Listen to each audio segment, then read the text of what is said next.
पंचायत उपर एबे आखि पकाइछि बीजेपी। जेमिति भी हेउ पंचायत कब्जा करिबो, दलर शक्ति एवं संगठन को बढ़ाइबाकू पड़िबो। एने बीजेपी पक्षरु व्यापक रणनीति चली।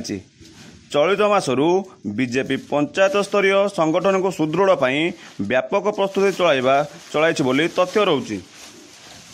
परवर्ती खबर हेउछि सीएम किसान योजना को नहीं नूतन हिताधिकारी मानकर नाम जोड़िबा नवेम्बर 8 तारिख पर्यंत चलिबो। नवेम्बर 8 तारिख पर्यंत चाषी माने एथिरे पंजीकरण करि पारिबे। cm.odisha.gov. पोर्टाल माध्यम आवेदन करि पारिबे चाषी माने। एही सीएम किसान योजना रे वार्षिक 2टी किस्ती रे 2000 टंका लेखाए 4000 टंका सहायता राशि जोगाउछंती राज्य सरकार। एने तथ्य देइछंती सांसदीय व्यापार मंत्री मुकेश महालिंग। परवर्ती खबर हेउछि ओडिशार 24 वर्षर अधिक समय धरी नवीन पट्टनायक नेतृत्व में बीजेडी सरकार रहिबा परे एबे राज्य में परिवर्तन होइछि। राज्यर नूतन सरकार आसिबार 100 दिन पूरी सारानी एवं सेमानंकर 100 दिन अनुभूति संपर्क में अनेक कथा साधारण रखिछंती। एहारी मध्यम एक साक्षात्कार करी बारवाटी कटक विधायिका सोफिया फिरदौस कहते जे राज्यर कांग्रेस क्षमता आसवाकू चेष्टा करुछि। से कहते राज्यर बीजेपी सरकार बेसी दिन तिष्ठिब नहीं। परवर्ती खबर हेउछि भरतपुर थाना रे जेपरी भाव जड़े मिलिटारी अधिकारी और जड़े महिला को निर्यातना दिगला ताको विरोध करछंती विरोधी दल नेता नवीन पट्टनायक। यह दृढ़ निंदा करछंती। एसहित श्री पट्टनायक कहते घटनाटी लोमहर्षकारी एवं कल्पनातीत बोली। थाना रे जो भली पुलिस कर्मी माने व्यवहार करथिले अभियोग हेउछि ताहाकू पूरा देश विवेक को दोहलाई देछि।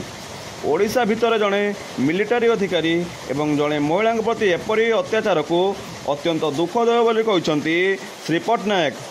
एही नारकीय घटना को बीजेडी दृढ़ निंदा करिछि बोली श्री पट्टनायक कहते। परवर्ती खबर हेउछि पुणी बीजेपी को टार्गेट करछंती विरोधी दल नेता नवीन पट्टनायक।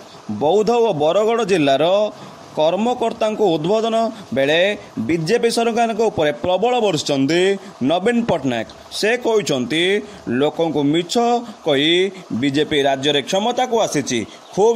खूब अल्प दिन रे एमानक असल चेहरा पदारे पड़िबो। एथि सहित नवीन कहते बुणाकार द्वारा प्रस्तुत सामग्री उपरे केंद्र सरकार जीएसटी लगाई सेमानक उपरे अधिक आयकर बोझ बढ़ुची। तेणुकरी केंद्र सरकार तुरंत जीएसटी छाड़ करंतु बोली श्री पट्टनायक कहते। परवर्ती खबर हेउछि हरियाणा कांग्रेस रे विवाद असंतुष्ट कुमारी शैलेजा।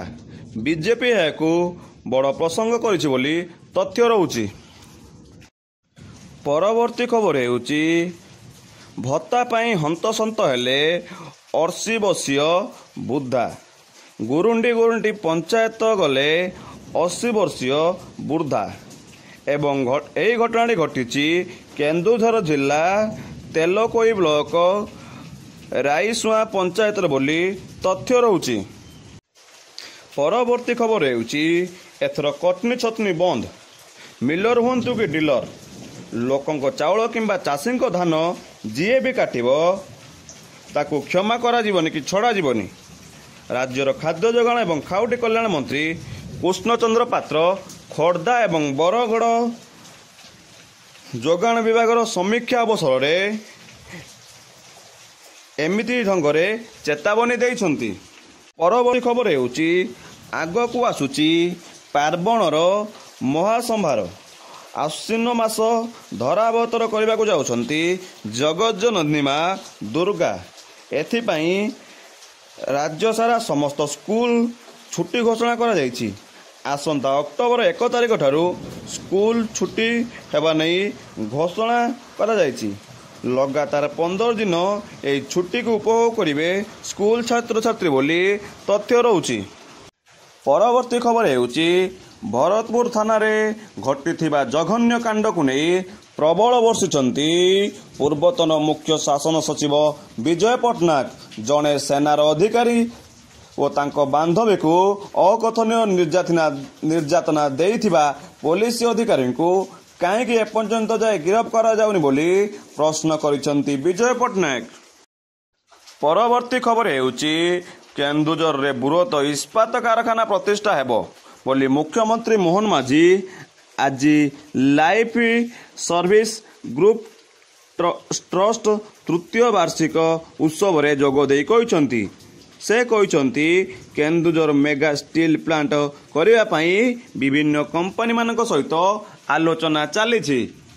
परवर्ती खबर हेउची भरतपुर थाना रे मेजर और तांको बांधवी को माड़ मारिबा घटना रे मेजर बांधवी को भेटिले उपमुख्यमंत्री प्रभाती परिडा। भुवनेश्वर एम्स जाई प्रभाती परिडा तांको भेटिछंती। भुवनेश्वर डीसीपी सह मध्य आलोचना करिछंती उपमुख्यमंत्री प्रभाती परिडा, किंतु ए नै कोनोसी प्रतिक्रिया रखि नांती। गणमाध्यम रे डीसीपी सिख रेजिमेंटर भारतीय सेनार अधिकारी मेजर गुरुवंशी सिंह एवं तांको बांधवी को भरतपुर थाना रे अपव्यवहार सहित माड़ घटना रे ओडिशा पुलिस रो डीजीपी YB खुरानिया को चिट्ठी लेखि रिपोर्ट मागिछंती जातीय महिला कमिशन।